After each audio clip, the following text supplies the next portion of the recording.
owner with CloudTrucks. I'm going to be talking about load boards and load board challenges. I have been a driver for almost 5 years, and I've been an owner the last year and a half. And I started with booking loads, and I've always built my own loads. I started with Schneider, so they have their own load board. So I'm pretty good at the whole booking my own loads thing, so I'm just going to give some tips and tricks on how to best book your own loads. To start off with, I mostly use the CloudTrucks load board app. It's really simple, it's easy, it's really great click and go system. And if you're busy or you don't have good service or you just can't negotiate with brokers, CloudTrucks does give you the option to have them bid on your behalf. You give them the lowest amount that you'll do a load for and what you prefer to get for the load. And they'll negotiate in that range for you. And you don't have to take the load just because they get you. If you don't like the rate that you get, or you find a rate with a better load, or you do something like you just don't want that load, you don't have to take the load. You just tell them that you found something else or you don't want that, and it's fine. I also use DAT load board, and I use 123 load board. If you're new to booking your own loads, I definitely suggest you use the 123 load board. They have a great profit calculator that will help you determine if a load is profitable for you or if you'll lose money doing loads. It does all that for you. Like, it's great. All you need is the rate for the load, the mileage, and then an estimate of your fuel mileage that you'll get for running that load. And then you put in CloudTrucks percentage that they take from your load. It'll calculate everything and let you know if that load is a profitable load or not. So that's really great if you're new and you don't know how to tell if a load is profitable just by looking at the rate and the mileage. That helps. Another great tip is know your cost per mile to run. If you don't know your cost per mile to run, it will come back and bite you, because it's really important for you to know exactly how much it costs you to move your truck at all times. For me personally, it costs me $1.76 a mile to run my truck. So I try not to book loads for under $1.80 a mile. I know some places the rates it is what it is. You have to get what you can get to get to a better market with better rates, and that's completely understandable. But if you're gonna take a load at a loss, you don't want to hold that load for long. You want to pick it up and either drop it same day or next day. Don't hold loads that you're taking a loss on for longer than that day or 2 days. Like, get it on your back, deliver it, and move on and get a better paying load. And then for me, I like during Monday through Friday, I like to try to drop either same day, next day. I don't like holding loads longer than 3 days at a time. And then on weekends, I like to pick up a load on Friday and then deliver on Monday, so that way I can drive all through the weekend. And those are usually my higher paying loads that I'll do on the weekend. So that starts your week off on a great note, because you already made all this money for the weekend. And then Monday through Friday, you can just either do short loads, pick up, drop same day, or pick up, drop next day or the following day, and then you can do it like that.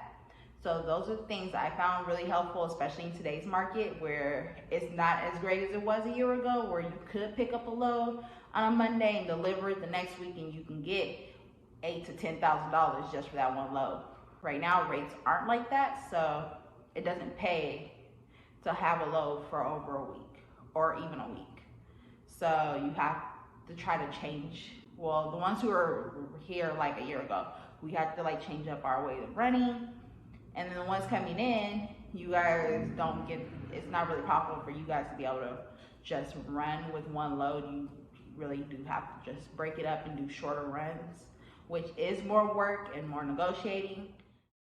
And some people, depending on the way you like to book, some people like to do last minute booking. They don't book a load until after they delivered their previous load, and then they'll book another load. And then you have people like me who book in advance. I'll book my week up in advance. I'll know what I'm doing. I'll know on Friday I'm booking a load that I'll deliver on Monday. I know what time I'll be delivering that load, and I'll try to find a load to pick up on Monday to deliver either Tuesday or Wednesday, and then Wednesday get a load that I'll deliver Friday, and then I can pick up again on Friday and get me through the weekend. That's usually how I have myself booked up. So at any given time, I can have 3 or 4 loads booked up for me in advance, and I'm good. And I just run my schedule, and I try to make sure I keep windows open. That's the only thing about when you book in advance. If a load cancels or something happens like a traffic jam and you can't make it to your next load, that can really mess up everything else, because if you don't have that load to take you to where you have your other load booked to pick up, then you have to cancel everything else and restart booking. So there's things like that that you have to take into consideration. But if you book last minute, a lot of times it's like gambling when you book last minute, because yes, you will luck up and find those loads where brokers are really desperate to get this moved, or they had a driver who was supposed to pick it up, but that driver fell through because something happened, or they stuck on their last load and they can't pick it up, so the broker is desperate. So yeah, they're paying more for it, but then you have like a lot of things where it's like it's way more stressful. Sometimes there's just nothing on the board, so now you're sitting for a day or 2 days trying to find another load to get on. So I don't like it. It's really stressful for me. I don't like just sitting. Like when I'm running and I'm working, I want to keep running and working. I don't want to be sitting at a truck stop trying to find a load but can't find a load because everything is booked up, and booking last minute it's just a complete it's a gamble. And depending on who you are, it might be worth it, it might not. So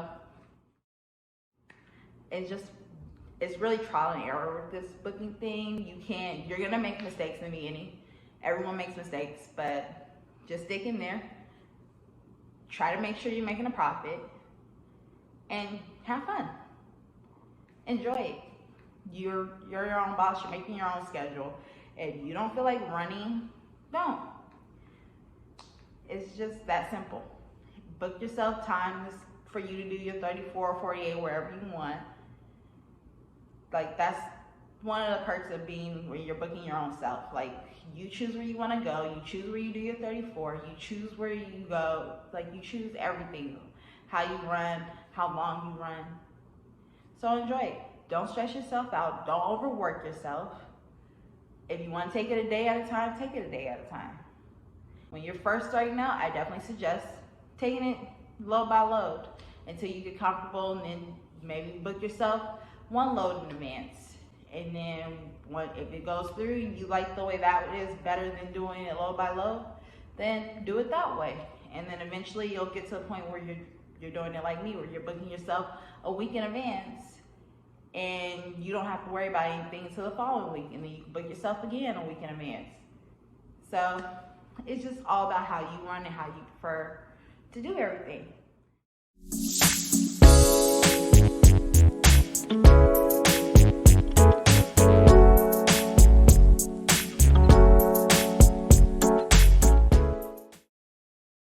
Until next time, bye.